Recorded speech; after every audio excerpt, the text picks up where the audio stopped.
Please be seated.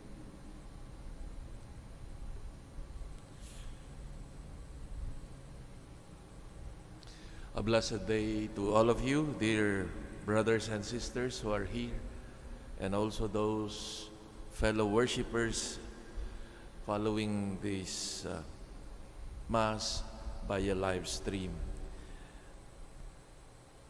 Some pointers again I would like to share with you based on the first reading, as I usually do during weekdays, to consider and focus this reflection on the first reading. The experience of the people of God of exile, and later on the rebuilding, the regeneration of that people of God, is characterized by what they call a more spiritual, internal regeneration, rebuilding. A new heart, no, characterized by a new heart, a recovery of hope,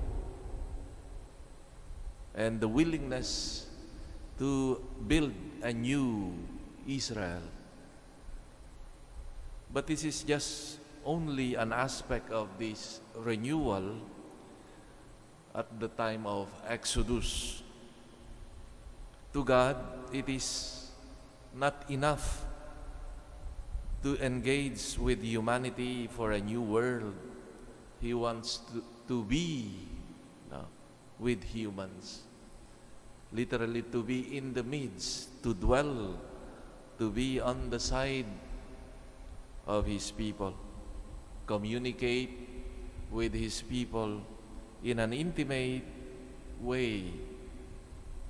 Like during the time of the Exodus, there was this dwelling place at that time in a tent, no? Where they have the copy of the covenant of the was kept. No, that was the a special dwelling place for God in the midst of His people. Thus, God now promises that He will dwell once again in the midst of His people, as we have heard in the first reading today. But where will God dwell? What will be His house? And the prophet Ezekiel announces the reconstruction of the temple. After announcing and exalting the mysterious God, unrecognizable, invisible, Ezekiel affirms that the new temple constructed by the people is capable of welcoming the divine that is invisible and immaterial. In other words, a spirit. The very same God will be welcome in that temple. The people, having been restored in their dignity after the exile, God affirms that through the temple He will dwell forever in their midst.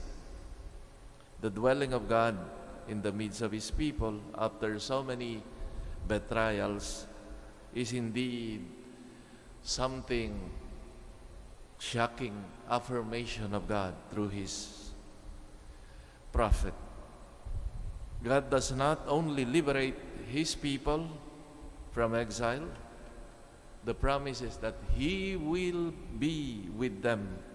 He will live among them, dwell among them. He allows Himself to be approached in His temple. This God of Israel is not a God removed away from humanity. And what is the ultimate meaning of God dwelling among them, the Israelites? This becomes an urgent question, burning issue, especially in view of that experience later on of the destruction of the Temple of Jerusalem after so many centuries. So, what to think about of this now that that temple promised by God to be His dwelling is now destroyed? For us Christians, we see that certainly God, through Jesus Christ, even after the destruction of the temple, God dwells in the midst of His people. But now, it is not anymore in a physical temple.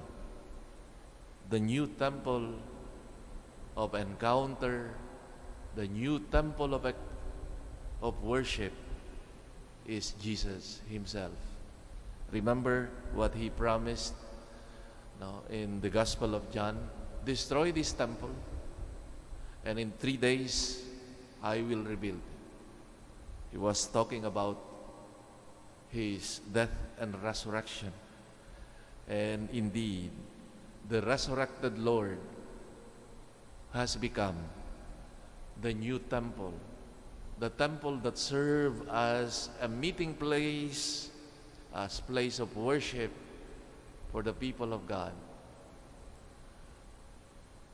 With Jesus Christ, He has become the new temple, the new point of encounter, the new point of worship of God has been summarized in Jesus Christ. I do not know if you have noticed, for us Christians, that at the center of our life is Jesus Christ. The Mass we celebrate, the center of which is the offering of Christ, of Himself, with this bread and wine of the Eucharist becoming His body and blood. So, it doesn't matter if you have the Temple of Jerusalem or other beautiful places or not. The point now is to have Christ in our hearts, in our lives, and we follow Him. For He is the new temple, the place of encounter, shall we say, with God. Of course, physical places, temples like what we have, for example, here, is but a sign of that vocation, calling of every one of us, the calling to enter into a loving relationship with Jesus Christ, who can bring us to the Father. He is our bridge. He is our temple. He can connect us with God. May our journey as Christians be characterized by this ongoing search for this friendship and nearness of Jesus Christ in our lives. We know very well that He is always available in every moment.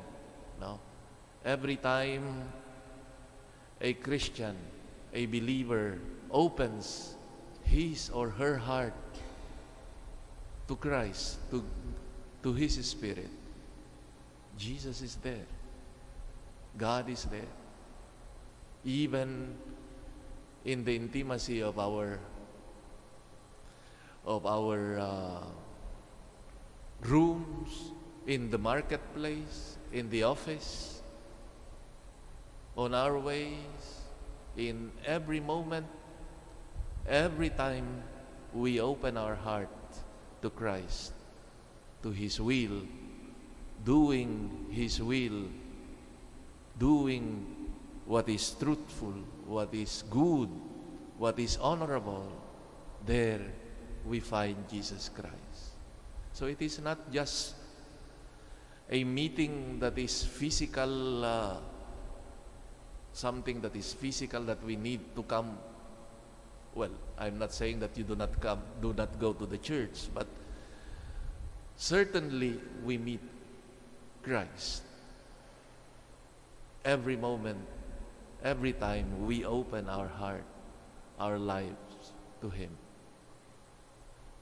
As I've said, the function of the gathering in the church is to remind us of our vocation, of being called to grow in our intimacy, in our friendship with Jesus Christ. May our listening of His Word in the liturgy of the Word and receiving Him in the sacrament of His body and blood, may we come really to appreciate His presence in our lives.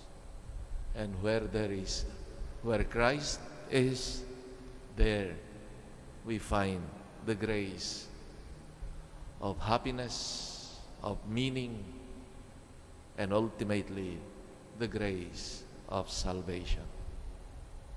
Amen.